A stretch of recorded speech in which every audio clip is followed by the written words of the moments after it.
I sat at my sleek, glass desk, the city lights glittering like scattered diamonds beyond my window. My hands, perfectly manicured in a muted nude, hovered over my phone as it buzzed again.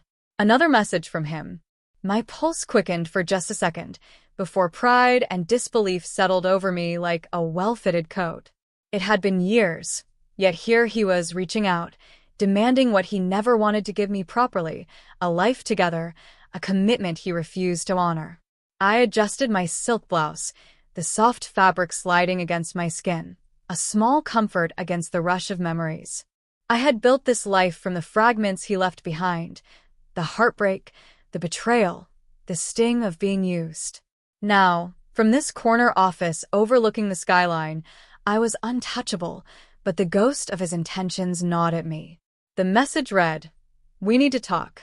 About everything." A laugh escaped me, bitter and incredulous. Everything. Everything except the truth he never knew I had uncovered. Everything except the control I now held over my own life and, ironically, over the very situation he thought he could manipulate. My fingers brushed the edge of the small silver locket my grandmother had given me, the one she said would remind me to never let anyone dictate my worth. I took a deep breath, listening to the hum of the city, the faint clink of my coffee cup, the soft rustle of the papers I hadn't yet opened. I knew what I had to do next, but first I let him wait. Let him imagine he had any power here at all. 2 years earlier, I had been sitting on a faded couch in his cramped apartment, heart pounding like a drum in my chest. The sunlight filtered through half-closed blinds, casting stripes across the room, and for a moment, everything felt heavy and unreal. I don't want to marry you, Emma," he said, voice low but firm, like he'd rehearsed it 100 times. "But I do want a baby. I thought we could." I froze, my hands gripping the edge of the couch, knuckles whitening. A baby? Without a promise? Without a life together? My chest tightened, the air thick with disbelief and rage. I could feel the lump in my throat as tears threatened to spill, but I blinked them back, furious at myself for ever thinking he could truly care. "You want what?" I managed, voice trembling but sharp. "You want a child but not me?" He shrugged, almost casually, as if shrugging off a broken bone.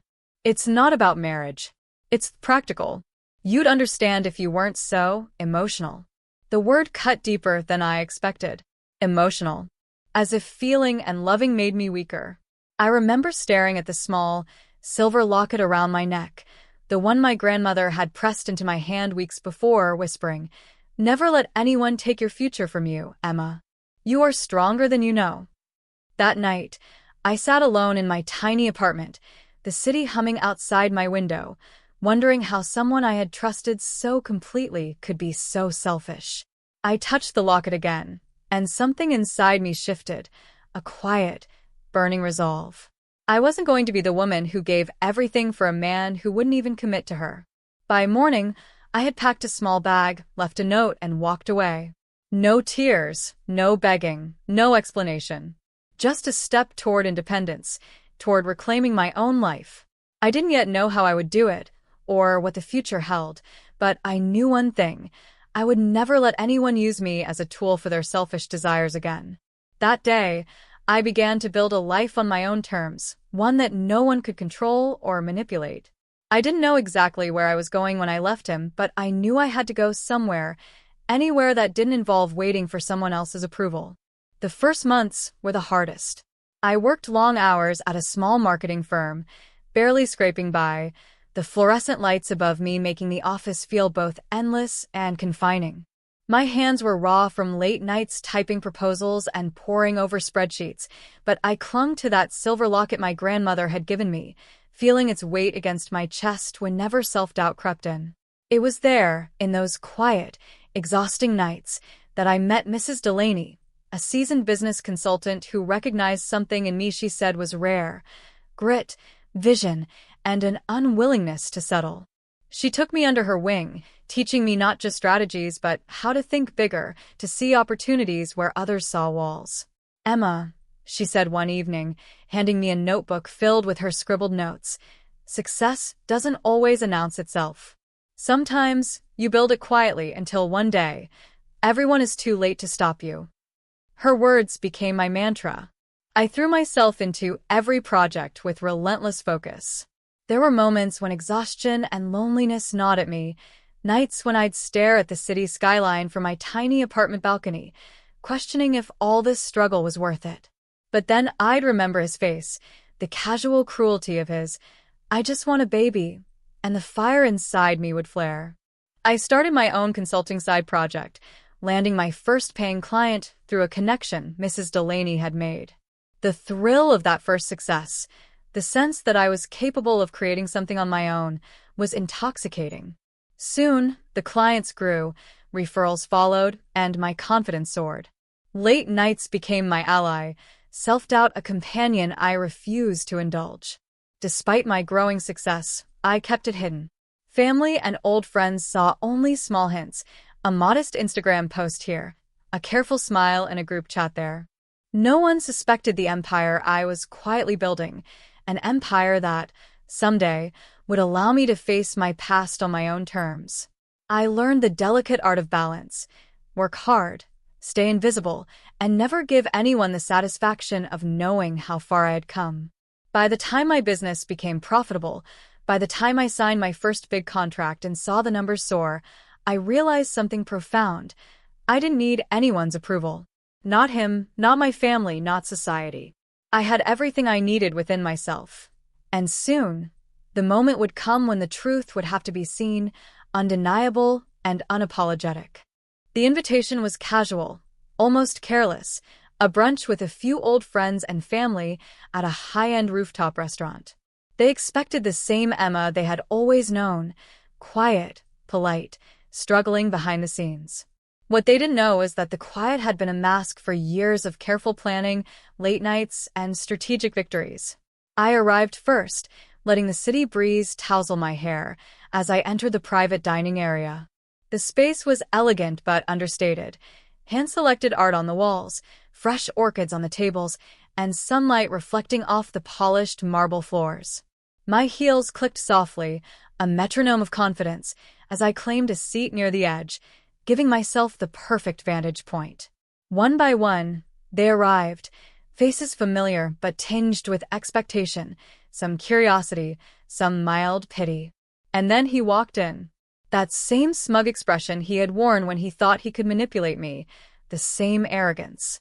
I felt a flicker of amusement and a deep, steady power. We exchanged greetings, casual smiles, polite small talk. I let them take in the room, the aura of understated wealth and accomplishment. I spoke with ease, dropping subtle hints of success, mentioning a recent project with a Fortune 500 company, the expansion of my consultancy, and a high-profile client I'd quietly secured months ago. Their expressions shifted from mild interest to visible astonishment. Finally, I set down my coffee, leaning slightly forward. "You all came here expecting something," I said softly, letting the pause linger. "But I think it's time you knew the truth." I detailed my journey, how I had left the past behind, built a business from scratch, and quietly amassed success no one knew about. My words painted a picture of control, autonomy, and financial triumph.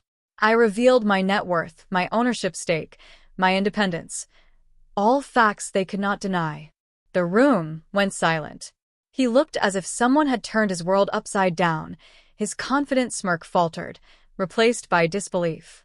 My family shifted uncomfortably, guilt washing over faces that had doubted me, dismissed me, or assumed I would fail. Some opened their mouths, then closed them, unsure how to respond. I smiled, a soft curve of satisfaction that didn't need words.